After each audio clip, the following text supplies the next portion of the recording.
దశాబ్దం పైగా మంత్రి శ్రీనివాస్ గౌడ్ అనుచరుడుగా సన్నిహితుడుగా ఆయన వెన్నంటే ఉంటూ పాలమూరుని ప్రగతి పథంలో నడిపించడానికి తన వంతు సహాయ సహకారాలు సలహాలు సూచనలు ఇస్తూ బీఆర్ఎస్ పార్టీ ప్రజా వ్యతిరేక నిర్ణయాలు కార్యక్రమాలు చేపడుతున్నాయని ఆత్మగౌరవం స్వేచ్ఛా స్వాతంత్రమే లక్ష్యంగా కాంగ్రెస్ పార్టీలో చేరి ఎన్ఎం శ్రీనివాస్ రెడ్డి గెలుపులో ప్రధాన భూమిక పోషించిన జిల్లా గౌడ సంఘం అధ్యక్షులు 21 వార్డు కౌన్సిలర్ ఆనంద్ కుమార్ గౌడ్తో ఎన్కౌంటర్ విత్ ఆర్ఆర్.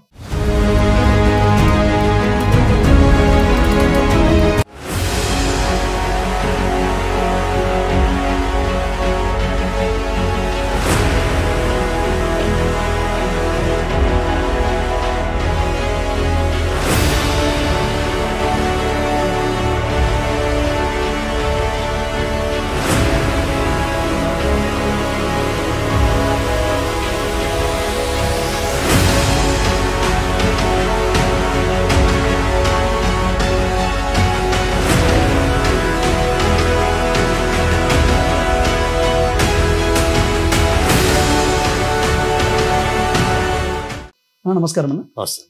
ఎలా ఉన్నారండి? బాగున్నా అన్న. ఒకే సామాజిక వర్గం, దాదాపు దశాబ్ద సన్నిహిత్యం, అలాంటిది ఒక్కసారిగా మీరు బీఆర్ఎస్ పార్టీ నుండి కాంగ్రెస్ పార్టీలోకి జాయిన్ అవుతూ ఎల్లమ్మ తల్లి సాక్షిగా భారమైన మనసుతో నేను పార్టీ మారుతున్నా అని ఎమోషనల్ గా మాట్లాడింది. మాజీ మంత్రి శ్రీనివాస్ గౌడ్ గారితో అంత సాన్నిహిత్యం ఉన్న మీకు ఎక్కడ గొడవ స్టార్ట్ అయింది? ఎందుకు పార్టీ వీడాల్సి వచ్చింది? ఎందుకు ఆయనను వీడాల్సి వచ్చింది? అంటే అందరు అనుకున్నట్టుగా సన్నిహితంగా ఉన్నా అన్నట్టుగా నేను బయట చెప్పుకోలేక చాలా ఇబ్బందులు పడ్డా. అంటే దాదాపుగా ఒక మనిషి మనను అవతల వ్యక్తి ఎవరైతే రిసీవ్ చేసుకుంటారో వాళ్ళకు మనం ఖచ్చితంగా ఒబిడెంట్కుంటాం. అక్కడ సన్నిహిత్యం లేకపోవడం వల్లనే నేను బయటికి రావడం జరిగింది. బయటికి ఎవరికి తెలియదు నేను సన్నిహితంగా ఉన్నానా, ఇబ్బందులలో ఉన్నానా, ఇలాంటి పరిస్థితులలో నేను బయటకు వచ్చినా నాకు ఆయనకి ఇద్దరికి తెలుసు. అది వాస్తవం. అది నాకు ఆయనకు తెలుసు. కొంతమంది మా పార్టీలో ఉన్న పెద్ద మనుషులు కూడా మాట్లాడడం కూడా జరిగింది. నాకు ఆయనకు తెలుసు ఆ విషయం. నేను సన్నిహితంగా ఉన్నది లేనిది నాకు ఆయనకు ఐడియా ఉంది ఆయనకు నా మీద. కానీ అన్న 10 సంవత్సరాల తర్వాత సఖ్యత కరెక్ట్ లేకపోతే 1 year 2 years 10 సంవత్సరాల టైం పట్టిన మీరు పార్టీ మారడానికి? యాక్చువల్గా నేను ఫస్ట్ ఎలక్షన్స్ అప్పుడు పనిచేసిన, అందరం కలిసి పనిచేసినాం. ఆ ఎలక్షన్స్ తర్వాత కొంత మధ్యలో కూడా కొంచెం ఆయన బిహేవియర్లో కానీ ఆయన చిన్న చూపు చూడడం కానీ అన్ని విషయాల్లో మేము లీడర్ కదా, మా లీడర్ అంటే ఇప్పుడు ఒక రాజకీయ నాయకుడు మనం అంచెలంచెలుగా చిన్నగా ఇప్పుడు ఎదుగుతున్న తరుణంలో ఒక లీడర్ను గాడ్ ఫాదర్గా ఎంచుకుంటాం. ఆ గాడ్ ఫాదర్ ఎవరైతే ఉన్నారో ఆయన తెలిసిపోతుంది మనకి. ఆయన నడిచే విధానము, ఆయన మాట్లాడే మాట, ఆయన మనం రిసీవ్ చేసుకునే విధానం తెలిసిపోయింది. ఈయన ఏదో తేడాగా అనిపించింది నాకు. అప్పుడే నేను కొంచెం కొద్దిగా తగ్గిస్తే మళ్ళీ 2018 ఎలక్షన్లో కూడా పిలిచి మళ్ళీ మేము ఉండంలే, ఏముంటుంది సరే కామ్గానే ఉందాం, ఏంది ఈయనతో పనిచేయడం ఇంత ఇబ్బందిగా ఉండి మనసు అంతరాత్మ చంపుకొని ఎందుకు పనిచేయడం ఉద్దేశంలో ఆయన్ని పిలిచి మాట్లాడిండు. సెంట్రల్ కోర్ట్ హోటల్ అది పిలిచి మాట్లాడిండు. సరే మనుషులు అనుకోకుండా చిన్న మిస్టేక్లు మనుషులే కదా చేసేది, సరిదిద్దుకుంటాడు లేన నమ్మకం మళ్ళీ నేను 2018 ఎలక్షన్లో ఆయన వెంబడి ఉండి నేను పని చేయడం జరిగింది. ఇమీడియట్గా వితిన్ 1 week 10 days 15 daysలోనే ఆయన మళ్ళీ పాత కంటే ఎక్కువ రెట్టింపుగా నా మీద చూపించండు. ఆ రోజు నుంచి కూడా మీరు అన్నారు సన్నిహితంగా ఉన్నారు, 10 ఏళ్ళ దగ్గర ఉన్నారు అని అన్నారు. ఏదైనా కార్యక్రమాలలో మీరు ఒక్కసారి మళ్ళీ బ్యాగ్ తీసుకోండి, మీరు చూడండి. ఇది నేను ఛాలెంజ్. నేను ఎక్కడ కూడా స్టేజ్ల పైన పోయేటోని కాదు. వేరే దానిలలో వేరే కార్యక్రమాలలో ఖాళీ నా వార్డు నుంచి ఉన్న వార్డు ప్రజలు నన్ను గౌరవించి నా మీద నమ్మకంతో ఓట్లు వేసి గెలిపించారు. వాళ్ళకైతే నేను పని చేయాలి కదా. నా వార్డు వరకు వస్తే తప్ప నేను ఆయన వెంబడి ఉండడం కానీ నేను వార్డు పనులకు చూసుకోవడం తప్ప నేను వేరే దానిలో ఇన్వాల్వ్ అయ్యేటోని కాదు. నేను ఎక్కడ స్టేజ్ల పైన కానీ ఎక్కడ కూడా నేను ఏం చేయలేదు. అసలు నేను యాక్టివిటీస్లో ఎక్కడ పాల్గొనలేదు. ఇది వాస్తవం. అయితే నేను విన్నది బయట ఆనంద్ గౌడ్ గారికి మాజీ మంత్రి శ్రీనివాస్ గౌడ్ గారికి ల్యాండ్ విషయంలో, ఇల్లు విషయంలో ఏదో విషయంలో గొడవ జరిగింది అని అన్నారు. అది ఎంతవరకు నిజం? ఇప్పుడు చూడండి బ్రదర్, ఒకటే ల్యాండ్లు ఫస్ట్ నుంచి కూడా 2007 నుంచి కూడా నేను వ్యాపారం చేసుకున్నా. ఆ వ్యాపారం చేసుకున్నందుకు ఈరోజు ఈ స్థాయిలో బతుకుతున్నాం. ఎందుకంటే ఉదాహరణ చెప్తున్నా, మా కౌన్సిలర్లని ఈరోజు అందరూ చూడండి, వాళ్ళు వ్యాపారాల్లో చేసుకోకుండా ఈ దాన్నే నమ్ముకున్నందుకు వాళ్ళు ఇబ్బందులలో ఉన్నారు. ఈరోజు వ్యాపారాన్ని నమ్ముకున్నాము, అందరూ కూడా తెలుసు. అది వ్యాపారం నమ్ముకొని లీగల్గా గవర్నమెంట్ ల్యాండ్స్ కానీ లేకుంటే కబ్జాలు కానీ ఎక్కడ కూడా చెడ్డ పనులు చేయలే. ఎందుకంటే మనం ఈయన్నే పుట్టినాం, ఈయన్నే పెరుగుతాం. ఖచ్చితంగా మాత్రం మనం ఏది చిన్న చెడ్డ పని చేసినా కూడా జీవితాంతం మనకు అదే మచ్చబడిపోతుంది, మనకు ఉండదు, పుట్టగతులు ఉండవు అనే ఉద్దేశంతో నేను నేను రియల్ ఎస్టేట్ నేను చేసింది, వ్యాపారం చేసిన బాగా చెప్తా, మంచి జెన్యూన్ ల్యాండ్స్ తీసుకొని లీగల్గా నేను వ్యాపారం చేసుకొని బతికిన. దాని విషయంలో అయితే ఏం లేదు. ఆయన ఇల్లు అంటావా, మేము కష్టపడి మేము చేసుకున్న దాంతో ఇల్లు కట్టుకున్నా. ఇంకోటి ఇల్లు ఇది బాగా చెప్తా, ఇది వెంచర్ అయింది. ఇది లేఅవుట్లోకి వెళ్ళి 2-3 పేర్లు మారినాక నేను కొనుక్కున్నా. ఈ ఇల్లు గురించి ఏంటంటాడు, ఇల్లు ఎందుకు, నేను డబ్బులు పెట్టి నేను కొనుక్కొని నేను ఇల్లు కట్టుకున్నా. ఇల్లు విషయంలో నాకేం తేడా వస్తుంది. ఇంకొకటి, మీరు ఏ రోజైతే అంటే పార్టీ మారినప్పుడు మీరు ప్రెస్ మీట్లో మాట్లాడుతూ అందుట్లో ఉన్న చాలా మంది సర్పంచ్లకు కానీ, కౌన్సిలర్లకు కానీ, ఎంపీటీస్లకు ఎవరికి అంటే సెల్ఫ్ రెస్పెక్ట్ కరువు అవుతుందని, ఆత్మగౌరవం కరువు అవుతుందని, స్వేచ్ఛా స్వాతంత్రాలు లేవని చాలా మంది బాధపడుతున్నారు. తప్పకుండా చాలా మంది బీఆర్ఎస్ పార్టీ నుండి కాంగ్రెస్లో చేరుతున్నారు. కానీ మీరు చేరిన తర్వాత మహా అంటే ఒక 2-3 కౌన్సిలర్ మాత్రమే చేరి, చాలా మంది చేరలేదు. ఎందుకంటే వాళ్ళు ఎవరైతున్నారో వాళ్ళతో నాకున్న సన్నిహితం, ఇన్ని రోజులు నేను ఉన్నా కదా, వాళ్ళతో ఉన్న నా సన్నిహిత్యం వాళ్ళు ఏం చెప్పారంటే, వాళ్ళని రాకుండా చాలా మందిని, అంటే ఆయన ప్లాన్ చేసి ఏం చేసిందంటే, ఎవరెవరు నాతో చనువుగా ఉండేవాళ్ళు, కాల్ డాటా ఆనంద్ ఎవరెవరి దగ్గర మాట్లాడుతారు, ఎవరితో కమ్యూనికేషన్ ఉన్నది ఒక డాటా ఆయన దగ్గర పెట్టుకొని వీళ్ళని సెట్ చేసి వాళ్ళకు ఆపిండు వాళ్ళను. అంటే వాళ్ళు నా నుంచి, నేను మా కొలీగ్స్ కదా, నా నుంచి వాళ్ళకు కొంత లాభం కూడా జరిగింటది, అది నేను సంతోషిస్తున్నా. అక్కడ నుండి కూడా వాళ్ళు మాకు పనిచేసారు. అసలు యాక్చువల్గా ఈరోజు మీరు అందరూ గమనించాల్సింది ఏంటంటే, ఇక్కడికి వస్తే ఇబ్బంది అవుతుండే, ప్రత్యామ్నాయంగా ఒంగోలు తయారు చేస్తున్నాయి ఆయన. వాళ్ళు అక్కడ ఉండి పని చేయడం వల్లనే ఈరోజు చాలా సవ్యంగా, చాలా మంచిగా మా వైపు మాకు మంచి పని జరిగింది ఈరోజు. అది కూడా వాళ్ళకు మాకు అండర్స్టాండింగ్ తెలుసు, అది వాళ్ళు అక్కడ ఉండి పని చేయడమే చాలా కరెక్ట్, అదే మాకు మంచి జరిగింది ఈరోజు. ఇంకొక విషయం చూసుకుంటే, నార్మల్గా ఎలక్షన్ సమయంలో ఎవరైతే మంత్రి శ్రీనివాస్ గౌడ్కి ఆపోజిట్గా చేసిండ్రో బీఆర్ఎస్ పార్టీకి పాలమూరులో, వాళ్ళందరి పైన ఒక డైరీ మెయింటైన్ చేసినట్టు, ఒక లిస్టు మెయింటైన్ చేయాలి మనం అనుకున్నారంటే మెయింటైన్ చేసినట్టు. గెలిచిన తర్వాత వాళ్ళ పని పెడదామని అనుకున్నారు, మరి అందుకే లిస్టు మెయింటైన్ చేయండి అంటే బయట సమాచారం. మరి అన్ఫార్చునేట్గా మీ దురదృష్టశాత్తు అనుకోండి, అగర్ బీఆర్ఎస్ పార్టీ పాలమూరులో గెలిచినంటే నాకు తెలిసి ఆ డైరీలో ఫస్ట్ ఆర్ సెకండ్ పేరు మీ పేరు ఉంటుండే. చూడండి బ్రదర్, ఏమంటుందంటే ఆయన డైరీలో ఫస్ట్ పెట్టుకొని సెకండ్ పెట్టుకొని, నాకు ఒకే ఒకటి, రాజకీయంగా ఒక గాడ్ ఫాదర్ అని నమ్ముకున్నాం. ఆయనకు నాకు సరిపడకుండా ఆయన ఎంబడుండి గోతులు తోవడం నాకు ఇష్టం లే. నేను ఆయన ఎంబడుండి ఆయనను తప్పు పని నాకు అవసరం లేదు. నేను అపోజిషన్ చేయాలనుకున్నా, నేను బయటికి వచ్చేసి అపోజిషన్ చేయాలని చేసిన. గెలుపోవటమే దైవాధీనం. ప్రజా తీర్పు ఈరోజు ఎలా ఉంది చూడండి ఒకసారి. అంటే మహబూబ్నగర్ ప్రజలు ఏం ఆశిస్తున్నారు, ప్రజలు ఏం కోరుకుంటున్నారు అన్న పరిస్థితుల గురించి మనకు తెలుసు. ఖచ్చితంగా ఓడిపోమన్న నమ్మకం నాకుంది. సరే, 2 ఆలోచించుకున్నాం, దానికి కూడా రెడీగా ఉన్నా. ఏదైతే అది దేనికైనా రెడీ. ఇప్పుడు మనం తప్పు చేయలేదు, మనం ఏం చేయలేదు. మహబూబ్నగర్లో పబ్లిక్ అయితే మనం కాపాడతారు, మహబూబ్నగర్ ప్రజలు కాపాడతారు, ఆ దేవుడు కాపాడతారు. మనం తప్పు చేయలేదు, మేము ఒక ధర్మం మంచి పని గురించి మేము బయటకు వచ్చినాం అని చెప్పి ఆ నమ్మకంతో ఉన్నాం. అది ఆ నమ్మకంతో వచ్చాను బయటికి.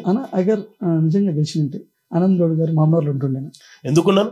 నేను పుట్టింది గిన్నే, నేను ఉండేది గిన్నే. ఎక్కడ పోయి ఉండాలి చెప్పండి? నేను ఎందుకు పోవాలి? నేను ఏం తప్పు చేసిన పోయినా అంటే మా మహబూబ్నగర్ ప్రజలు కాపాడుకోరాలే మమ్మల్ని? అంటే ధర్మం అవుతుంది కదా. అవును భయ్, ఎలక్షన్లో అపోజిషన్ చేసిండు, అపోజిషన్ చేస్తే ఇంకా అంటే ఊరిడిచిపోవాలా? అపోజిషన్ చేస్తే ఊరిడిపిస్తారా? ఏంది అది? నేను దానికి ఏం వెనుకపోకుండా మాదేముంది, బాగా చెప్తా, ఈయన్నే పుట్టినాం, ఈయన్నే ఉంటాం, ఈయన్నే పెరిగినాం, ఈయన్నే ఉంటాం. ఎందుకు పోతాం? ఏం చేస్తుంది? పార్టీ మారిన తర్వాత ఏమైనా సమస్యలు ఎదుర్కొన్నారా బీఆర్ఎస్ నుండి కాంగ్రెస్కి వచ్చిన తర్వాత? చూడండి బ్రదర్, అందరైతే చూసిండ్రు సమస్యలు ఎదుర్కొన్నది. ఆయన ఎట్లాంటి వాళ్ళో మీకు తెలుసు. ఏదైనా ఒక మనిషి మీద పూర్తి అంటే ఎంత అపోజిషన్ చేస్తాడు, ఎంత మనిషిని ఎంత చిత్రవాద పెడతాడో తెలుసు. ఇంకా జరిగినాయి, అవన్నీ జరిగినాయి. ఇంకా అయిపోయింది కదా, ఇప్పుడు అయిపోయిన దాన్ని మళ్ళీ వాళ్ళకి గుర్తుకు చేసి నేను గుర్తుకు చేసుకొని మళ్ళీ ఎందుకు ఫీల్ అని జరిగినాయి. చాలా జరిగినాయి, చాలా విషయాలు జరిగినాయి. ప్రతి విషయంలో చాలా విషయాల్లో కూడా డిస్టర్బ్ అయింది. సరే, జరిగిపోయింది. మీరు ఎన్నికల ప్రచారంలో భాగంగా బండమీనపల్లిలో ఒక దగ్గర మాట్లాడుతూ ఏమన్నారు అంటే, మంత్రి శ్రీనివాస్ గౌడ్ మనుషులని మనుషులుగా చూడరు, ఎందుకంటే రెస్పెక్ట్ ఇవ్వరు, అంటే చాలా ఘోరంగా ఒక పురుగులాగా చూస్తారు అని అన్నారు. అయితే మనం అబ్జర్వ్ చేస్తే మహబూబ్నగర్లో ఎవరు ఏ ఫంక్షన్ ఇచ్చినా కంపల్సరీ ఆయన ఫంక్షన్స్కి అటెండ్ అవుతాడు. నాకు తెలిసి మహబూబ్నగర్లో ఒక సగం జనాభా పైన ఇప్పుడే మంచిగా చేసి ఫోటోలు దిగడము, అంటే అంత సన్నిహితంగా అంత మంచిగా క్లోజ్గానే ఉంటాడు. ఎందుకు మీరు ఆయన దగ్గర సన్నిహితంగా ఉన్నారు కాబట్టి మీకు ఎందుకు అట్లా చెప్పాలంటే? షూర్ బ్రదర్, ఆయన పైన చూడడానికే అలా మాట్లాడతాడు. ఇప్పుడు ఎందుకు పక్కలో ఉన్నారు, ఇప్పుడు ఇంత ఏదైతే టీం ఉన్నారు కదా, సర్పంచులు కానీ, కౌన్సిలర్లు కానీ, ప్రజాప్రతినిధులు అందరిని కూడా మీరు పర్సనల్గా మీరు మాట్లాడి చూడండి. ఆయన కేవలం షో అంతే. వాళ్ళతో మాట్లాడినంటే హార్ట్ఫుల్గా ఎవరితో మాట్లాడలేడు. హార్ట్ఫుల్గా నువ్వు షేక్ హ్యాండ్ చూడండి, మీరు హార్ట్ఫుల్ షేక్ హ్యాండ్ ఇస్తే ఎంత మనం హార్ట్ఫుల్గా ఇస్తాం చేతు, షేక్ హ్యాండ్ కూడా ఇట్లా అంటాడు. అంటే జస్ట్ ఏంటంటే ప్రతిదీ అంటే ఆయనకు అట్లా సక్సెస్ అట్లా వచ్చింది. అది ఆయనకి ఏమవుతుందంటే మనిషి ఇప్పుడు అంచెలంచెలుగా ఎదుగుతుంటే మనిషి గ్రౌండ్ లెవెల్ నుంచి మనం వస్తే దాని మంచి చెడు తెలుస్తుంది. ఇంకోటి ఆయన ఫస్ట్ నుంచి ఆయన ఏది మన పొలిటికల్ లీడర్ కాదు కదా, మేము బూత్ స్థాయి కార్యకర్త నుంచి మేము వచ్చినాం. మాకు బూత్ స్థాయిలో నుంచి వచ్చినాం కాబట్టి గ్రౌండ్ లెవెల్ కాబట్టి మాకు పబ్లిక్ ఏంది, పబ్లిక్తో ఎలా మాట్లాడాలి, వాళ్ళు నిజంగా ఎట్లా ఉంటే వాళ్ళు రిసీవ్ చేసుకుంటారు అనేది మాకు తెలుసు. ఆయన గవర్నమెంట్ ఎంప్లాయీగా ఉండి వచ్చింది కాబట్టి అదే స్టైల్ చేయడానికి పోయిండు.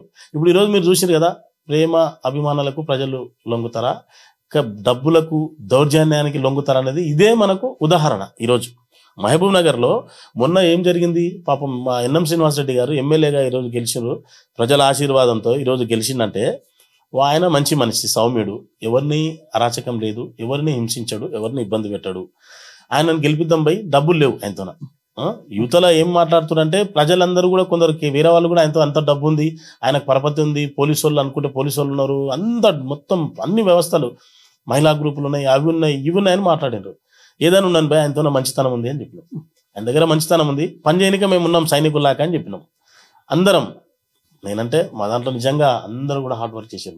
మా నిజంగా పార్టీలో ఎన్పి వెంకటేష్ అన్న కానీ, సురేందర్ రెడ్డి గారు కానీ, అమరేందర్ రాజు అన్న కానీ, మా వినోద్ అన్న కానీ, అంటే మా వాళ్ళు ఇట్లా చాలా మంది ఇంకా పెద్దలు ఉన్నారు కదా, మా వాళ్ళు చాలా మంది హార్డ్ వర్క్ చేశారు. దాదాపుగా మా వాళ్ళు అందరూ హార్డ్ వర్క్ చేసి సిరాజ్ కాద్రి ఉన్నాడు, సరే అంటే విషయానికి మా మక్సూద్ ఉన్నాడు, మోయిన్ ఉన్నాడు, చాలా మంది, శివశంకర్ ఉన్నాడు.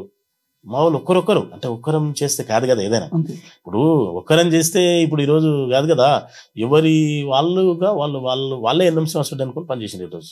అన్నా మీరు అన్నట్టు ఎన్ఎం శ్రీనివాసరెడ్డి గారి గెలుపులో ఒక్కరు కాదు చాలా మంది ప్రయత్నించారు, కష్టపడ్డారు, రాత్రి వాళ్ళు ఆ విధంగా గెలిచారు. ఎగ్జాంపుల్ మనం మీరు అన్నట్టు ఎంఎస్ఆర్ సురేందర్ రెడ్డి గారు కావచ్చు, మీరు కావచ్చు, ఎన్పి వెంకటేష్ అన్న కావచ్చు, వినోద్ కుమార్ కావచ్చు, రాధామర్ గారు కావచ్చు, రాఘవేంద్ర రాజు గారు కావచ్చు, సిరాజ్ కాద్రి, అంటే లక్ష్మణ్ యాదవ్ గారు, సో ఇట్లా చాలా మంది చేసింది. అయితే ఇప్పుడు మీరందరూ సమూజ్యులు, ఎక్కడ ఎవరు కూడా తక్కువ ఎక్కువ లేరు. మరి రేపటి నాడు మీ అందరికీ ఎలా అంటే కాంగ్రెస్ పార్టీలో ఎలా, ఇప్పుడు ఇదే బీఆర్ఎస్ కి చూసుకుంటే ఓన్లీ మంత్రి గారు తమ్ముడు ఇద్దరే ఉంటుండే, అంటే వాళ్ళ డిసిషన్ మేకర్స్ వల్లే ఎవ్రీథింగ్ వాళ్ళ కంట్రోల్ ఉండేది.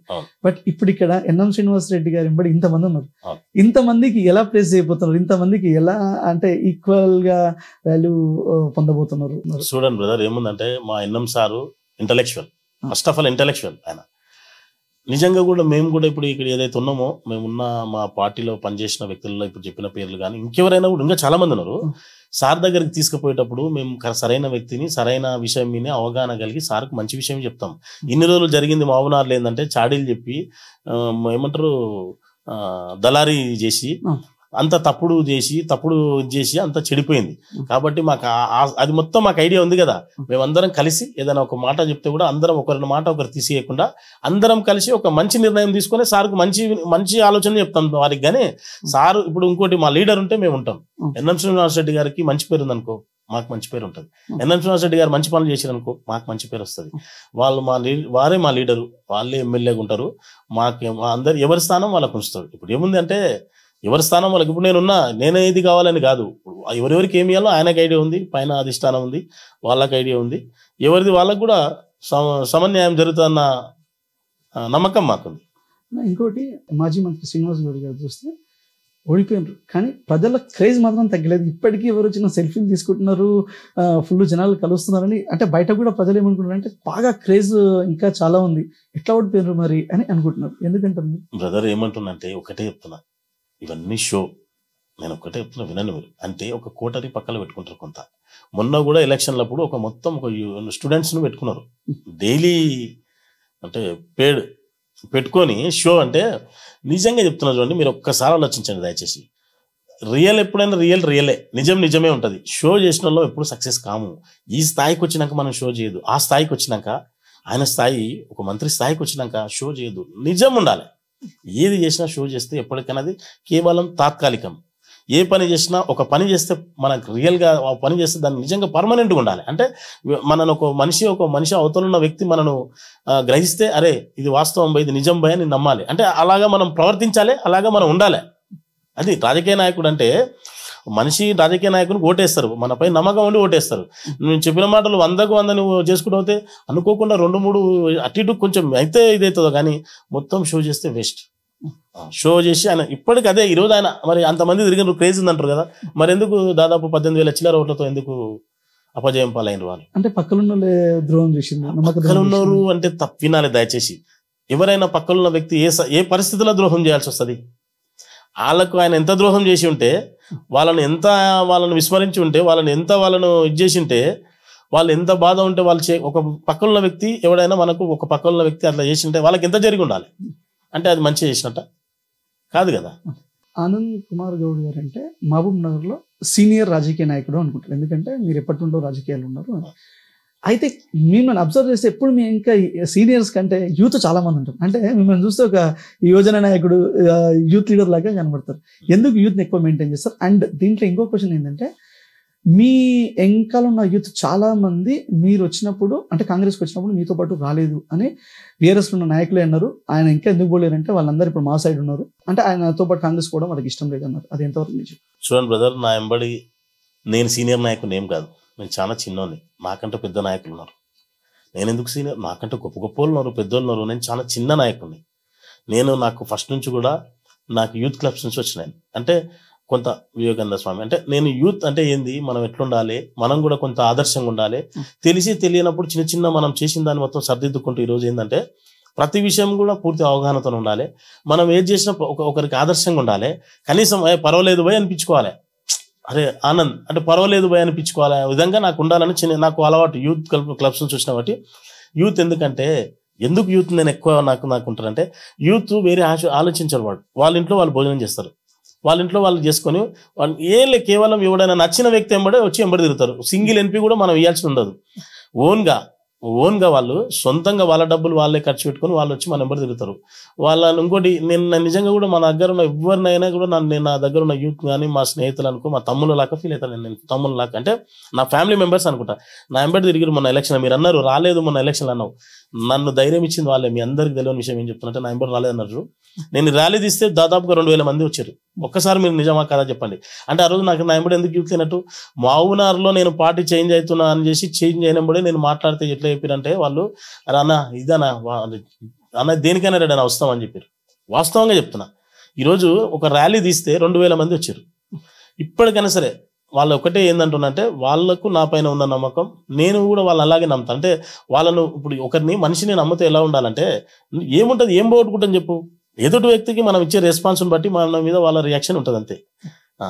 ఖచ్చితంగా యూత్ నా ఎంబడి ఉన్నారు. మొన్న మీరు అనుకున్నారు లేని అంతమంది ఉన్నారు కదా, యూత్ మాత్రం నాకు ఫుల్ సపోర్ట్గా ఉంటారు. నేను వాళ్ళకైతే నేను ఫుల్ సపోర్ట్. నేను మహబూబ్నగర్ యూత్ అట్లా మన భద్ర శత్రువులు అనుకున్న వాళ్ళు మిత్రులయ్యారు, ఎవరైతే సన్నిహితులు అనుకున్నారో వారే మీకు శత్రువులయ్యారు. అంటే ఒకానొక స్థాయిలో మీకు సపోర్ట్ చేస్తూ వేరే వాళ్ళతో, అంటే అవతల వర్గంతో ఆపోజిట్ అయినా కూడా మీకు సపోర్ట్ చేసింది. ఇప్పుడు ఆయన్ని అంటే మాజీ మంత్రి శ్రీనివాస్ కూడా మీకు ఆపోజిట్.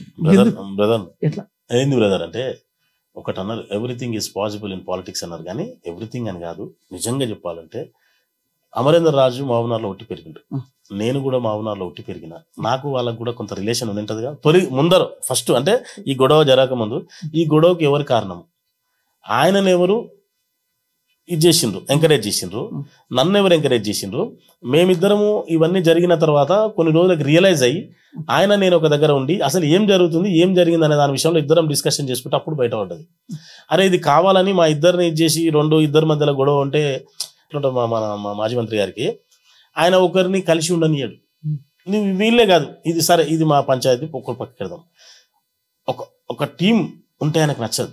ఈ టీం ఉంటే 5 మంది కలిసిరు అనుకో, అరే వీళ్ళు 5 మంది కలిసి నన్ను ఏం చేస్తారు కలవనియాడు.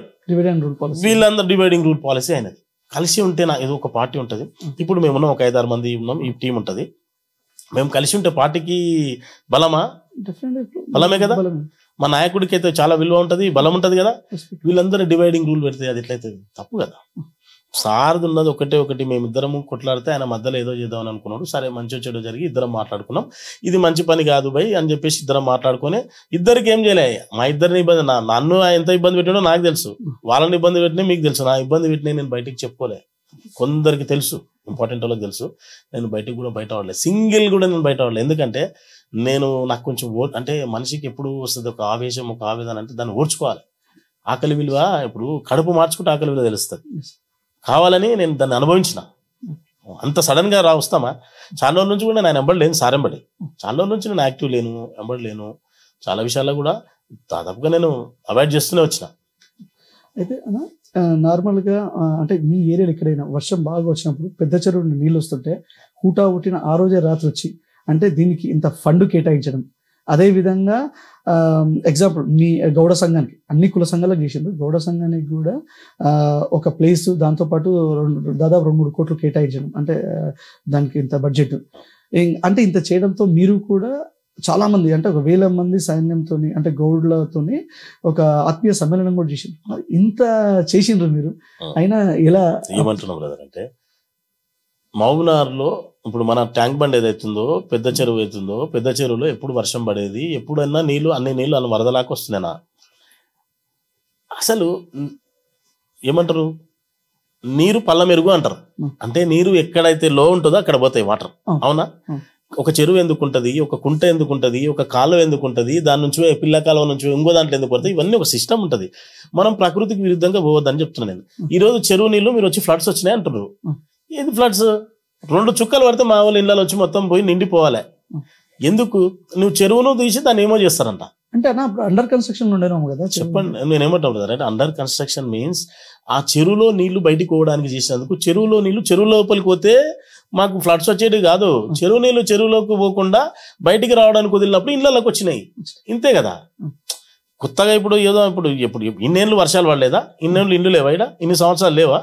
అభివృద్ధిలో భాగం అంటే చెరువులో నీళ్లు చెరువులో వనియాలి, కాలువలో నీళ్లు కాలువలో వనియాలి, ఆకాశాన్ని కిందికి తేలేం, భూమిని పైకి తీసుకుపోలేం కదా. అంటే ప్రకృతికి విరుద్ధంగా ఏంటంటే నేను మెప్పు పొందాలని చెప్పేసి ఏదో చేయడానికి పోతే కాదు.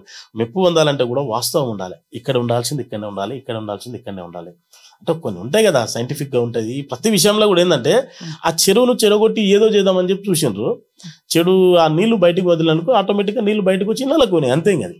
అట్లాంటప్పుడు వచ్చిండు ఈరోజు ఇచ్చిండు. అయ్యారు వచ్చినా 100 కోట్లు వచ్చా? చెప్పండి మీరు. నాకు నేను చాలా విషయాలు మీరు ఇంకోటి ఎవరు గెలిపించినట్టు వస్తుంది చూడు బ్రదర్, గెలిపిస్తున్నంటే వచ్చిందా లేదా? అసలు యాక్చువల్ గా అవన్నీ పనులన్నీ ప్రొసీడింగ్లకే సరిపోయినాయి. ఏ కుల సంఘం ఇప్పుడు మేము గౌడ్ల అన్నాం, గౌడ్ల ఆత్మీయ సమ్మేళనం పెట్టినాం, మేము అందరం చేసినాం. గౌడ్ల ఆత్మీయ సమ్మేళనం కూసి పెట్టినాం అనుకో, అందరం కలిసి ఒక ప్రోగ్రామ్ చేసినప్పుడు నువ్వు ఆడవచ్చి ఎవరినో పొగుడుతుంటాడు. అంటే ఆయన ఏముంటది అంటే ఎప్పుడు చూసినా డబ్బా కొట్టుకోవాలి. ఆయన సొంత మాటలు ఆయన ఇప్పుడు నేను చేసిన అంటాడు. నువ్వు ఎవరు? నీకు ఒక అవకాశము భగవంతుడు ఇచ్చిండు, ప్రజలు ఇచ్చిండ్రు. ఆ చేసే అవకాశం దేవుడు నాకు ఇచ్చినందుకు సంతోషించాలని చెప్పి చేయాలి. నువ్వు చేసింది 10 పైసలు అయితే 100 పైసలు చేసినా అని చెప్తారు. అందుకే ఆయన దగ్గర సహాయం తీసుకోవడానికి కూడా మేము వెనుకాడినాం. బాబాయ్ ఎందుకు నేను ఏదైనా చేస్తే ఈయన సచ్చేవరకు అంటాడు. కట్టెగాలుతుంటే కూడా అరే నేను ఆయన చేసి అని చూపిస్తాడు. సహాయం సార్తో వందినాం అనుకో, కట్టెగాలే వరకు అంటాడు. ప్రాణం పోయినా సరే సార్ దగ్గర సాయం తీసుకోవద్దు. ఏముంటుంది సాయం? నీ ఇంట్లో నుంచి ఇచ్చినావా? మీ ఇంట్లో నుంచి చేయలేదు కదా. ప్రభుత్వ సొమ్ము ప్రభుత్వాన్ని తీసుకొచ్చి సీఎం రిలీఫ్ ఫండ్ అనుకో, అవి అనుకో, మంచి అనుకో, చెడు అనుకో నిధులు ఇచ్చిండ్రు. నువ్వు అవి ఇచ్చి నీ సొంత ఇంట్లోకి వెళ్ళి ఇచ్చినట్లు బాధపడతావు. అది కదా, సొంత ఇంట్లో కాదు కదా. సహాయం చేసే అవకాశం నీకు భగవంతుడు ఇచ్చిండ్రు, ప్రజలు ఇచ్చిండ్రు. నీవు దాని పెద్ద మనసుతోన నువ్వు చేసి ఈ చేతితో చేసి ఈ చేతితో మర్చిపోవాలి. వాళ్ళే మళ్ళీ గుర్తు చేసుకున్నారే మనకు ఆ రోజు ఆ సాయం చేసిన పోయి చేయాలని ఇంటికి వచ్చి పని చేసిపోవాలి. అది రాజకీయం, అది నాయకుడి లక్షణం. ఇంకొకటి ఇప్పుడు మన మున్సిపల్ చైర్మన్ విషయంలో అంటే పుకార లేకపోతే నిజమా రూమరా తెలియదు, బట్ ఈ పుకార్ అనేది షికారులు కొడుతున్నది ఏంటంటే మున్సిపల్ చైర్మన్ పైన అవిశ్వాస తీర్మానం పెట్టబోతున్నారు. అండ్ ఆ ప్లేస్ ఆనంద్ కుమార్ గౌడ్ గారు అంటే next municipal chairman Anand Kumar Goud గారు రాబోతున్నారు అని బయట రూమర్స్ వినబడుతుంది. అది ఎంతవరకు నిజం? చూడండి బ్రదర్, మేమైతే విషయాలు బయట మామూలుగా రూమర్స్ వస్తూనే ఉంటాయి కదా. నాయకులు చేసిన అనుకో, ఇంకెవరో చేసింటారు. అలాంటిది అయితే ఇప్పుడు ఏమనుకోలేదు. నేనే చైర్మన్ అయితే నేనేం నిర్ణయించుకోలేను. మా నాయకులందరూ పెద్ద నాయకులు ఉన్నారు, సీనియర్ నాయకులు ఉన్నారు. వారందరూ మాట్లాడి వాళ్ళందరూ ఈ రోజు వరకు అయితే దాని గురించి నిజంగా వాస్తవంగా డిస్కషన్ కాలేదు. ఇంకోటి ఎన్ఎన్ శ్రీనివాస్ రెడ్డి గారి గెలుపులో 100% మీది ముఖ్య పాత్ర ఉందనడంలో ఎలాంటి అనుమానం లేదు. అయితే 2024లో మేము ఆనంద్ కుమార్ గౌడ్ గారిని ఏ పదవిలో ఏ స్థాయిలో చూడొచ్చు? మన పదవిని మనమే నిర్ణయించుకోవడం, మన స్థాయిని మనమే నిర్ణయించుకోవడం తప్పది. అంటే మనం పని చేస్తూ పోతే మన ఖచ్చితంగా ప్రజలు మన కష్టానికి ఫలితం ఇస్తారు. భగవంతుడు కూడా మనకు అంటే పార్టీ మారేటప్పుడు కొంచెం ముందు మాట్లాడుకుంటారు కదా, మాకు ఈ పదవి ఏం లేదు, ఏం డిస్కషన్ లేదు. మాది ఒకటే, నేను ఎన్ఎం శ్రీనివాసరెడ్డి గారు కూడా పోతున్నా, ఒకటే దేవుడా కాంగ్రెస్ పార్టీ మంచి సీఎం కావాలి, మా శ్రీనివాసరెడ్డి ఎన్ఎం శ్రీనివాసరెడ్డి గారు ఘన విజయంతోనే గెలవాలి అని చెప్పి పోయినాం. అదే మా అజెండా. మేము ఇదైతాము, నీకు ఇది ఇస్తా అనేది ఏది మాట్లాడుకొని పోయింది ఏం లేదు, దాంట్లో ఏం లేదు. మాకేమంటుందంటే ఒకటే చెప్తున్నాం కదా, నాది మన పదవిని మనం నిర్ణయించుకుంటే ఇంకా మనం ఎందుకు ఇట్లా నిర్ణయించుకుంటే అయిపోయినకైతే ప్రజలు ఇవ్వాలి, మా నాయకులు ఉండాలి, భగవంతుడు ఆశీర్వాదం ఉండాలి. కష్టం చేస్తే ఖచ్చితంగా ఏ కష్టానికైనా ఫలితం ఇస్తాడు. కష్టం చేస్తూ పని చేస్తూ పోతాం, పని చేస్తే పనికి ఫలితం ఉంటుంది కదా, పని చేస్తూ పోతాం. ఇచ్చినా ఇయ్యకున్నా అంతా వాళ్ళకే వదిలేస్తాం, నాకేం లేదు. జనరల్ డౌట్ ఇది, అంటే ప్రజలు అందరూ చాలా మంది అనుకుంటుంది ఏంటంటే, ఎవరైతే అంటే కాంగ్రెస్కి ఆ టైంలో సపోర్ట్ చేసింది కొందరే, అంటే మీలాంటి కొందరు డేర్ స్టెప్ వేసి ముందరికి వచ్చి ఎన్ఎం శ్రీనివాసరెడ్డి గారికి సపోర్ట్ చేసింది. సరే పరోక్షంగా ఎవరైనా చేసినా లేదా దేవుని కేర్. అయితే ఇప్పుడు కాంగ్రెస్ గెలిచింది కాబట్టి ఇప్పుడు కొత్త వాళ్ళు అందరూ కలిసి అన్న మేము లోపల సపోర్ట్ చేసినామని మీరు ప్రతి విలేజ్లోకి వెళ్ళి కొందరు రాబోతున్నారు.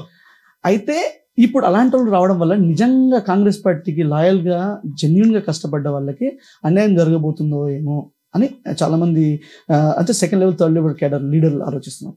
సో దాన్ని మీరు ఎలా ఓవర్కమ్ చేయబోతున్నారు? ఈరోజు బీఆర్ఎస్ పార్టీ కానీ మహబూబ్నగర్లో ముఖ్యంగా మహబూబ్నగర్ అసెంబ్లీలో జరిగిన బీఆర్ఎస్ పార్టీ ఫెయిల్ కావడానికి, ఈరోజు అట్టర్ ఫ్లాప్ కావడానికి అసలు విషయం ఏంటంటే, నమ్మి మనకి ఎవరైతే ఎలక్షన్ అంటే యుద్ధం లాంటిది, ఈ ఎలక్షన్లో మా ఎంబడున్న వాళ్ళు మా వాళ్ళు ఎవరైతే మా ఎంబడుండి లాయల్గా పనిచేసిరో వాళ్ళ తర్వాతనే వాడు ఎన్నుకుండి పనిచేసినా ముందరుండి పనిచేసినా వాళ్ళకే ఫస్ట్ ప్రిఫరెన్స్, వాళ్ళ తర్వాతనే మిగతా వాళ్ళకి. కానీ మేము ఎవరిని కూడా ఎక్కడ కూడా ఇద్దరిని ముగ్గురు చేసి ఒక్కొక్క వాళ్ళ, ఇప్పుడు యువతలో ఏముండే బీఆర్ఎస్ పార్టీ అంటే ఒక వాళ్ళలో ఒక లీడర్ ఉంటాడు, ఆ లీడర్ ఆయన ఏం చేస్తాడు, ప్రత్యామ్నాయంగా ఇద్దరు తయారు చేస్తాడు. ఆ బీజేపీ తీసుకుంటాడు, ఇంకోని టీడీపీ తీసుకుంటాడు, సిపిఎం తీసుకుంటాడు, అందరు తీసుకుంటాడు. వీళ్ళు తిక్కోలు అవలాగాలు అయిపోయి వాళ్ళు కొట్లాడుకోవాలి, వాళ్ళు కొట్లాడుకోవాలి. ఆయన మీనింగ్ ఏంటి, దాంట్లో అర్థం ఏంటి తెలుసా? అరే బీఆర్ఎస్ పార్టీ వీడి ఓట్లు మా ఓట్ బ్యాంక్ నాకు ఉంటుంది, వాంది ఉంటుంది, ఇవన్నీ కలిసి నాకే కదా పడేది, వీళ్ళు అనుకుంటే తనుకొని.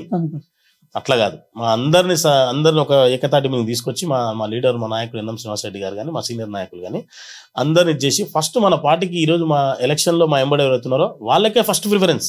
ఇది పక్కా, ఇది నిజం. మున్సిపల్ కౌన్సిల్లో మీరు అదేవిధంగా బీజేపీ నుండి అచ్చగట్ల మీరు మాట్లాడుతూ మున్సిపల్ చైర్మన్ని, మున్సిపల్ కమిషనర్ క్వశ్చన్ చేసింది ఏంటంటే, లీకేజ్ల పైన కానీ హరితారహారం కింద కానీ దాదాపు 26 కోట్ల నిధుల దుర్వినియోగం జరిగింది, దానిపైన విజిలెన్స్లో విచారణకు మీరు సిద్ధమా అని వారిని ప్రశ్నించారు. నెక్స్ట్ కూడా మేము దీనిపైన కూడా విచారణకు కోరుతున్నాం అన్నట్టు కూడా మాట్లాడింది. అసలు నిజంగా నిధుల దుర్వినియోగం జరిగిందా? నెక్స్ట్ మీరు ఏం స్టెప్ తీసుకోబోతున్నారు? ఇప్పుడు మనం వాస్తవాలు లేకపోతే ఏదో ప్రచారం కొరకు లేకుంటే ఏదో పేపర్లు వస్తాను మాట్లాడతామా అంటే ఆయన నేను కూడా అంటే ఏమైనా ఎవిడెన్స్ ఉందా అని డైరెక్ట్ అడిగాను. ఎవిడెన్స్ లేకుంటే మాట్లాడకపోవడం. ఇప్పుడు వేరే విషయాల గురించి మాట్లాడకుండా హరితారం పైన మేము ఎందుకు మాట్లాడి ఉంటాం? మేము మాట్లాడిన తర్వాత పబ్లిక్ కూడా కొందరు అర్థమై అడిగిన ఏంది అనేది, అవు నిజమంట ఇది అది అనమాట. అంటే ప్రతిదానికి ఎవిడెన్స్ ఉంది, పేపర్ ఉంది నా దగ్గర, చూపిస్తాం మీకు నేను. ఎవ్రీథింగ్ మా దగ్గర ఉంది. 100% మున్సిపల్ ఫండ్ ఏదైతే ఉందో మున్సిపాలిటీ నుంచి వర్క్ చేసి మళ్ళీ దాని ముడాల సేమ్ దాని చూపించి ముడాల కూడా చేసిండ్రు. అదొకటి. ఇంకా ఒక్కటి అది ఏముంటది, దీని మొత్తం ఒకే దాన్ని 3 దానిల బిల్ శాంక్షన్ చేయించుకున్నారు, 3 దానిల చూపించి ఉంది. వాస్తవం 26 కోట్ల రూపాయలు నిజంగా దుర్వినియోగం అయిపోయినాయని చెప్తున్నా. ఒరిజినల్గా 4-5 కోట్ల పని చేసిరో, 5-6 కోట్ల పని చేసిరో, 7-8 కోట్ల పని చేసిరో, మిగతాది మొత్తం అంతా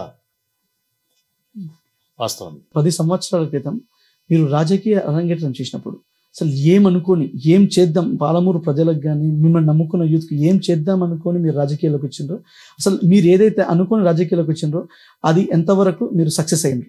దాంతోపాటు లేదు ఇప్పుడు కాంగ్రెస్లో కూడా జాయిన్ అయ్యారు, అసలు ప్రజలకు ఏం చేద్దాం అనుకుంటున్నారు? నేను 2000 నుంచి నేను యూత్ క్లబ్స్లో ఉన్నా యాక్టివ్గా.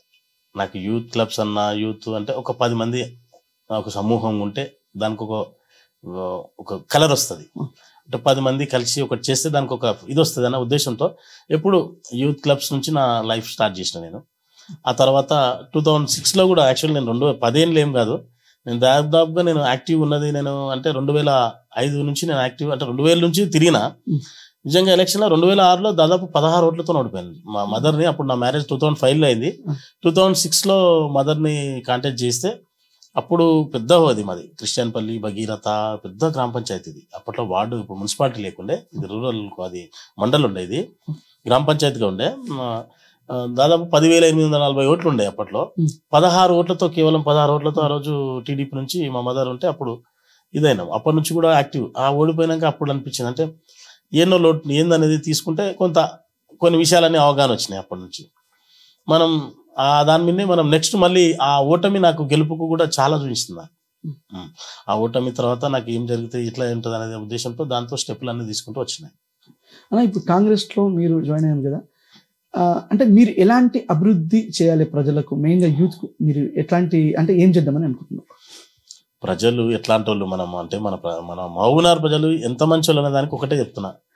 మంచిని అసలు ఎంత మంచిగా క్యాచ్ చేస్తారో చెడును కూడా అంతే వాళ్ళు. అంటే మళ్ళీ ఇక్కడ కూడా మొన్న ఓటింగ్ చూడండి మీరు, అంటే వాళ్ళు ఏమో విరుచుకపడ్డారా, ఎక్కడైనా నేనేస్తాను నీకు ఓటు అని చెప్పిందా, సైలెంట్గా. అంటే ప్రజలకు వాళ్ళకి ఏదంటే వాళ్ళకి కావాల్సిందల్లా ఒకటి ఏంది, వాళ్ళ నీడ్ ఏంటి, మహబూబ్నగర్ ఉంది, మహబూబ్నగర్లో రోడ్లు మంచిగా ఉండాలి, మహబూబ్నగర్లో మంచి లైటింగు, మంచి వాటరు, మంచి అంటే ఎప్పుడైనా వెళ్ళినప్పుడు ఒక నాయకుడు మంచిగా పలకరించాలి.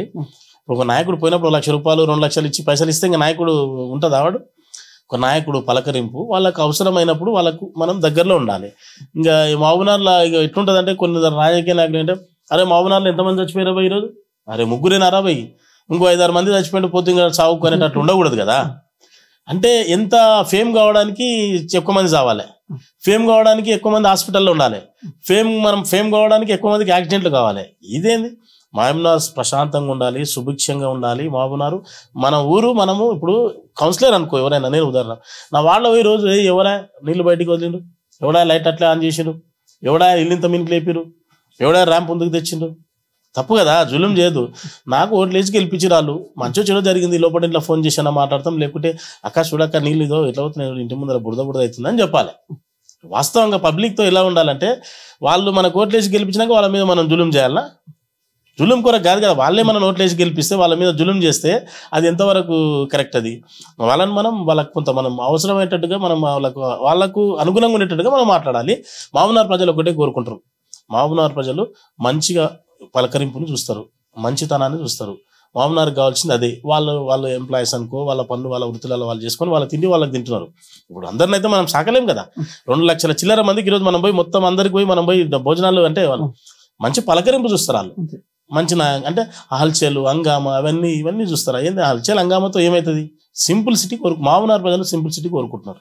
అలా ఎన్ఎం శ్రీనివాస్ రెడ్డి గారు ఎమ్మెల్యే గెలిచిన తర్వాత ప్రజలకు అందరికీ ఒక సందేశం ఇచ్చింది, ఏంటంటే దయచేసి ఈ ఫ్లెక్సీల కల్చర్ను వదిలేయండి, ఫ్లెక్సీలు పెట్టకండి, ఎవరైనా నా దగ్గరికి వస్తే కూడా ఈ షాల్వాలు లేకపోతే బొకేలు కాకుండా నోట్బుక్స్ పెన్నులు తీసుకురండి అన్నారు. కానీ ఈ మధ్య చూస్తే నిన్న మన ఆరోగ్య శాఖ మంత్రి వచ్చినప్పుడు మళ్ళీ ఫ్లెక్సీలు మళ్ళీ చాలా కనబడుతున్నాయి. సో దీన్ని ఎట్లా తీసుకుంటారు? ఇప్పుడు వాళ్ళైనా ఎవరైనా సార్ చెప్పిన మాట చాలా మంచి మాట. ఫ్లెక్సీలతో ఏంటంటే, ఫ్లెక్సీలని ఏ రకమైన ఫ్లెక్సీలు అంటే, బిజినెస్ ఏదైనా ఒక షాప్ ఓపెన్ చేస్తున్నంటే వాడు మొత్తం మహబూబ్నగర్ మొత్తం పెట్టాలని ఒక హుకుం జారీ చేసి పడేస్తారు. ఒక బార్బర్ షాపు కటింగ్ చేయడానికి, మనం cutting means just ribbon cutting చేయడానికి పోతాం అంటే కూడా వాళ్ళ ఫొటోస్ ఉండాలి. ఒకరిని గృహప్రవేశం చేస్తా అంటే ఫోటోలు ఉండాలి. ఈ రోజు మహబూబ్నగర్లో చూడండి, ఈ రోజు ఒకటి ఏదో వైన్స్ ఏదో ఓపెన్ అవుతుంది, మన దగ్గర లిక్కర్ మార్ట్ ఓపెన్ అవుతుంది. మా వాళ్ళు చెప్పారు, ఎవరు కూడా ఏం ఫ్లెక్సీలు పెట్టద్దు భయ్ అని చెప్పారు. మొన్న ఏదైతే రేవంత్ రెడ్డి గారు సీఎం అవుతున్నారో ఆ రోజు మా వాళ్ళు చాలా మంది ఫోన్ చేశారు, ఫ్లెక్సీలు పెట్టకండి అని చెప్పినాం. ఇది అల్లిపూర్ వాళ్ళు ఫోన్ చేశారు, బండోదిపల్లి నుంచి చేశారు. మహబూబ్నగర్ టౌన్లో మా వాళ్ళు కొంత పెడదామని అది అంటే వద్దు పెట్టొద్దు అని చెప్పినాం. మా ఎన్ఎం గారు ప్రమాణ స్వీకారం రోజు కూడా అందరూ అన్నారు పెట్టొద్దు అనుకున్నాం. మొన్న ఏదైతుందో ఇంకోటి ఏంటంటే, ఈ ముఖ్యంగా అయితే మేము ఈ బిజినెస్ వాళ్ళను అనవసరంగా వాళ్ళని ఇబ్బంది పెట్టి వాళ్ళ ఫ్లెక్సీలు పెట్టొద్దని మేము చెప్తున్నాం. మా పార్టీది కదా, కొంత ఉంటుంది కదా, కొంత మొన్న అంటే ఎక్కువ ఏం పెట్టలేదు. మొన్న మీరు కూడా దాన్ని గమనించి మీరు చూడాలి, అంటే కొంత పెట్టినరు, అది మెల్లిమెల్లిగా అప్పుడే బంద్ కాదు కదా, ఏదైనా ఒకటి బంద్ చేస్తారు ఖచ్చితంగా కూడా. వాస్తవం కూడా అది బంద్ చేస్తాం. ఈ వ్యాపారవేత్తలకు వాళ్ళను అనవసరంగా ఇబ్బంది పెట్టదని అది. కానీ మన రాజకీయం అంటే ఏంటంటే, మా సారు మినిస్టర్ గారు వచ్చారు, కనీసం ఒక ఫ్లెక్సీ లేకపోతే ఆయన కూడా ఫీల్ కాడా, అరే ఇక్కడ కార్యకర్తలు ఉన్నారా లేదు అంటే నేను రావడం వీళ్ళకి ఇష్టం ఉందా లేదా అని ఫీల్ అవుతారు. ఆ ఉద్దేశంతోనూ కూడా కొందరు ఫ్లెక్సీ పెట్టడం జరిగింది. వాస్తవం. ఆనంద్ అన్న అంటే కల్మర్షన్ లేకుండా ఏది కానీ స్ట్రైట్ ఫార్వర్డ్ మాట్లాడతాడు, ఏదైనా మాట్లాడినా స్ట్రైట్ ఫార్వర్డ్ ఉంటుంది, డైరెక్ట్ ఫేస్ మీదే చెప్పేస్తాడు, మనసులో ఇది పెట్టుకోడు. అండ్ ఇంకోటి కూడా ఏంటంటే, అవతలతో మర్యాద ఇచ్చి మాట్లాడితే చాలా మంచి రెస్పెక్ట్ ఇస్తాడు, చిన్నోళ్ళు పెద్దలను చూడకుండా రెస్పెక్ట్ ఇచ్చి మాట్లాడతాడు. భయపెడతామంటే మాత్రం భయపడాడు, దొంగడు జంగడు అని అన్నారు. కానీ 10 సంవత్సరాలు మరి మంత్రి గారి తమ్ముడు ఇచ్చిన ఆర్డర్స్ని మీరు ఎలా శిరసావహించారు, మీరు ఎలా ఫాలో అయ్యంటున్నారు వాళ్ళ ఆర్డర్స్? అది నాకు పడకనే, అది మింగుడు పడకనే, నేను తలొగ్గకనే నేను చాలా రోజులు కూడా చెప్తున్నా కదా, నేను అవాయిడ్ చేసి దూరం ఉన్నా. నేను ఎక్కడ కూడా వాళ్ళని ఎక్కడ పార్టిసిపేట్ చేయలే, వాళ్ళ ఎక్కడ కూడా నేను దేంట్లో కూడా ఉండలే. అది నాకు పడకనే కదా నేను ఈరోజు బయటకు వచ్చింది. అదే కదా, అక్కడనే పడలేదు కదా, వాళ్ళకి నాకు నచ్చలేదు. నచ్చినప్పుడు ఇప్పుడు మనం ఏంది, మనం కూడా ఎలక్షన్లో మనం అందరం ఉండి గెలిపించి ఆయననే గెలిపించి మళ్ళీ ఎందుకు అనాలి మనం, అప్పుడే మనం అంటే ఎందుకు అని చెప్పేసి నేను కూడా సమయం కొరకు వేచి ఉన్నా. సరే అసలైంది ఏంది, ఓటే కదా, అసలైంది ఏంది, ఆయన రాజకీయం ఇప్పుడు ఆయన పదవిలో ఉన్నాడు, సీట్లో కూర్చున్నానే కదా మమ్మల్ని ఇంత ఇబ్బంది పెడుతున్నాడు, సరేలే అనే ఉద్దేశంతోనే ఈ రోజు మేము పక్కకు వచ్చింది దాని గురించే కదా. అయితే దీనిపైన ఒక ఆరోపణ, ఆనంద్ గౌడ్ గారు 10 సంవత్సరాలు ఆయన కావాల్సిన బిజినెస్ వ్యాపారాల గురించి కానీ అన్నిటికీ అన్ని పని చేయించుకొని ఎలక్షన్స్ వచ్చే సమయంలో ఎన్ఎం శ్రీనివాస్ రెడ్డి గారు గెలుపు గుర్రం, ఆయన ఎలాగో కాంగ్రెస్కి వస్తున్నారని చెప్పి ఈ మంత్రి శ్రీనివాస్ గౌడ్ గారు కూడా మహబూబ్నగర్లో పాలమూరులో వ్యతిరేకత ఉంది, ఎట్లా గెలవరని తెలుసుకొని కాంగ్రెస్ పార్టీలో జాయిన్ అయ్యిండ్రు అని మీ పైన ఒక ఆరోపణ. నేను ఏం చెప్తున్నా అంటే, నాకు నిజంగా ఆయన పని చేసి ఉండి, నాకు నిజంగా ఆయన సహాయం చేసి ఉంటే నేను ఆ రుణం తీసుకొని ఆయనకు పని చేస్తా. ఆయనకి అది ఎవరికైనా సరే, నేను మా పిల్లలకు కూడా నా కొడుకుకైనా నా పిల్లలకి ఏంటంటే అది ఉంటే ఖచ్చితంగా సక్సెస్ అవుతాం. మనకు మంచి చేసినందుకు మనకు మంచి చేస్తే ఆటోమేటిక్గా మంచి జరుగుతుంది. ఆయన నాకు చేయనందుకే నేను వచ్చిన. ఆయన నాకు ఎక్కడ సహాయం చేసినా కూడా, మొన్న ఎవరినో వాళ్ళ చేలగలనో లేకుంటే ఆయననో వాస్తవంగా ఏ ఆనంద్ గౌడ్ నీకు నేను ఈ సాయం చేసిన, నేను నీకు ఇక్కడ ఈ సాయం చేసిన, ఇక్కడ ఈ సాయం చేసిన అని ఖచ్చితంగా చేసిన సాయం గురించి ఆయన 100 సార్లు చెప్పే వ్యక్తి అని నేను ఇంతకుముందే మీకు నేను చెప్పిన. ఏదైనా చేస్తే నేను ఆయన దగ్గర మా మదర్ హాస్పిటల్లో ఉంది, అప్పుడు కూడా నేను డాక్టర్లు వచ్చి చేస్తారు కానీ ఈయన ఏం చేస్తారు, అప్పుడు ఎవరు మా వాళ్ళు ఉన్నారు, సార్కి ఫోన్ చేయది ఇది అన్నారు, అమ్మ సీరియస్ ఉంది, ఎంబడే వేరే వాళ్ళని లైన్అప్ పెట్టి మా ఒకరు ఉంటారు ఆదిత్య హాస్పిటల్కి సంబంధించిన వాళ్ళు హైదరాబాద్లో, వాళ్ళని వాళ్ళతో మాట్లాడి వేరే డాక్టర్స్ మాట్లాడుకొని సెట్ చేసుకున్నాను. కానీ ఆయనతో నేను ఒక్కసారి డిసైడ్ అయినా, బ్రదర్ ఈయన దగ్గర సాయం తీసుకుంటే సత్య వరకు కట్టే గాలి వరకు అంటాడు కాబట్టి ఆయనతో నేను తీసుకోలేదు. ఇప్పటికైనా సరే నేను సవాళ్ళు విసరడం అన్పార్లమెంటరీ వర్డ్స్ రాదు, ఎందుకంటే ఒకసారి ఆయన దగ్గర పని నేను ఉండొచ్చిన కాబట్టి నేను ఆయన వ్యక్తిగతం గురించి కానీ నేను అంటే ఏదో పెద్ద దుర్భాషలు ఆడడం అట్లా నాకు ఇష్టం ఉండదు. ఎందుకంటే ఆయన నాకు నచ్చలేదు, అంతే నచ్చలేదు కాబట్టి నేను వదిలికి వచ్చిన. ఆయన నాకు చేసినట్టు సాయం ఉంటే నేను ఇంకా ఆయనకు రుణపడి ఉంటాను. ఇప్పుడు చెప్పినా కూడా మళ్ళీ నేను పోతా నేను రిటర్న్ రుణపడి ఉంటాను ఆయనకని చెప్తున్నా. ఒక్క సహాయం ఇలే బ్రదర్. నేను దాదాపు వ్యాపారం గురించి, డబ్బుల గురించి, వ్యవహారం గురించి బయట అయిపోద్దు. నేను ఎంత ఇబ్బంది అంటే బయటకు వచ్చిట. 2019లో ఒక దగ్గర 4 acres కన్నా ఇబ్బందులు పడి నేను తీసుకుంటే దాదాపు 2 రూపీస్ 1 రూపీ ఇంట్రెస్ట్ పడలే నాకు. చివరికి అంటే ఏంది మా పరిస్థితి అంటే, సారు ఎక్కడెక్కడో చెప్పేటప్పుడు మాకు ఏం పనులు అయితే లేవు, టీటీసీ లేవట్లు అయితే లేవు, లేఅవుట్ పర్మిషన్ ఇస్తలేరు మాకు. అలాంటివి 1, 2, 3, 4 కాదు, చాలా ఇబ్బందులు ఇరుక్కున్నాం మేము. ఆర్థికంగా మేము ఫైనాన్షియల్గా ఎదగకుండా ఏం లేదు, కొట్టేదిలే తిట్టేదిలే, ఎక్కడ బటన్లు అక్కడ నొక్కి పెట్టాలి. కోట్ల రూపాయలు ఇరుక్కొని పోతే ఆర్థికంగా మేము లోపల పడిపోతే మా పరిస్థితి ఏంది. నేను 2007 నుంచి 2014 వరకు నా వెంచర్లలో లాంచింగ్ కూడా వచ్చింది సార్ ఎదుర దగ్గరికి. మీరు ఎదుర వాస్తవ్యులే కాబట్టి మీ ఎదురులో కృష్ణ ఉంటాడు, సత్తి ఉంటాడు. నా దానికి లాంచింగ్ వచ్చినప్పుడు 2012లో వాళ్ళు కూడా వచ్చారు, చూసి చూడండి, మీరు అడగండి కావలిస్తే. మీ కృష్ణ మీ కృష్ణ ఉంటాడు కదా, అంటే చెప్తున్నా.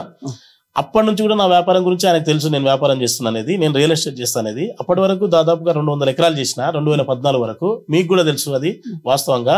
మీ ఊరు సరౌండింగ్స్ ఉన్నవి దాదాపుగా 60-70 ఎకరాలు కొనుక్కున్నా, అది మీకు తెలుసు కదా, అది కూడా మీకు సంబంధించిన వాళ్ళే. ఈ రోజు ఏమంటున్నానంటే 2014 నుంచి 2023 వరకు నేను కేవలం 24 ఎకరాలు చేసింటా అని చెప్తున్నాను. 24 ఎకరాలు.